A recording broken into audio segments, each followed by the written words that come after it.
Hi friends. So in the previous video we have seen how to install the Bootstrap in our Angular project, right? So now if you refresh it here, you will be able to see that Hi Leela is there. It is Hi Leela is coming here. So how come Hi Leela is coming? Okay, so what is the file that is first loading in the Angular? Just we will see the code flow, how the code flow will be going. So you will see here. So the first code flow, how the thing will happen is, so if you check here in this one, the first file what it will be executing is nothing but here the source. If you see, okay, it will be index.html. Yeah, here is the index. This is the index.html. This is the first file which will be loaded. So now if you go here in all the things, if you see here, so it will execute. So you can be able to see that my first app here. You see here, you will be able to see that my first app here. Okay, so this is the main entry file. Okay, after executing this entry file, so in if you see here, if you type Control U, you will be able to see all the JS files. So here you will be having runtime.js, polyfills.js, styles.js, vendor main.js. So these are all the .js files which are responsible for loading. So now if you go here to Hi Leela, so now all those JS files is come the code Angular, everything Angular code is compiled into the JS file. Okay, so executing this index.html, the first file what it will go is the main.ts. Okay, so the main.ts is the entry file. So that is the reason it is named as main.ts.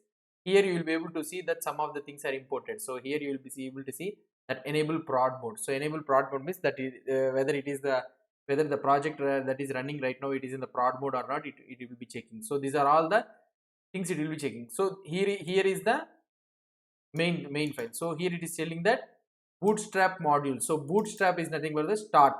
Bootstrap, every time if you think that bootstrap is nothing but, you can think that bootstrap is nothing but the startup. So the startup with the module, app module. So this is the app module. Okay, start up with the app module. So it is imported app module. So in the TypeScript you have seen this ES6 type of imports. App module, where it is located in the app.module. So after this main.ts, now it is bootstrapping. It is in the bootstrap, it is taking it as an argument that app.module. So if you go to the app.module, it is present in the here in the app. So this is the another entry file. It will come into the app.module.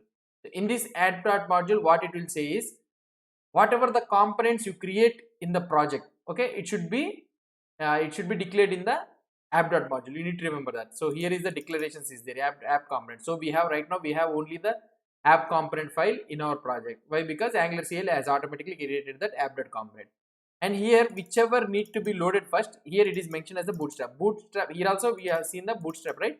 So bootstrap is nothing but, so start with this component. So hey, please take so we are saying in this app module is saying that please take a look at this app component. So you start with this app component. So you can say that app component is nothing but the container of all the components. So here is the entry point for the all the components. So here app component, it will take a look at this app component. So app component .css, .html, .ts and spec.ts, these all four files combinedly we will call it as the app component.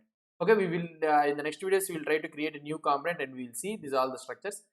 And here in this app component, so here you will be having this decorator. Okay, at the rate component decorator, here it is the selector. So this selector, you will be able to see that it is already mentioned in the index.html. now it will be able to realize that, so whatever the component you have mentioned like this, so this component will be represented using this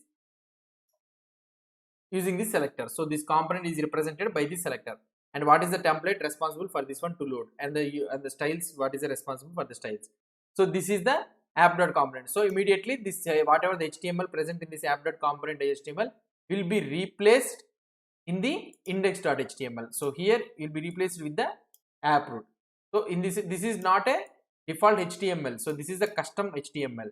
That is, it is a component. So this component name is nothing but, what we can say is, in this component it is declared as the selector.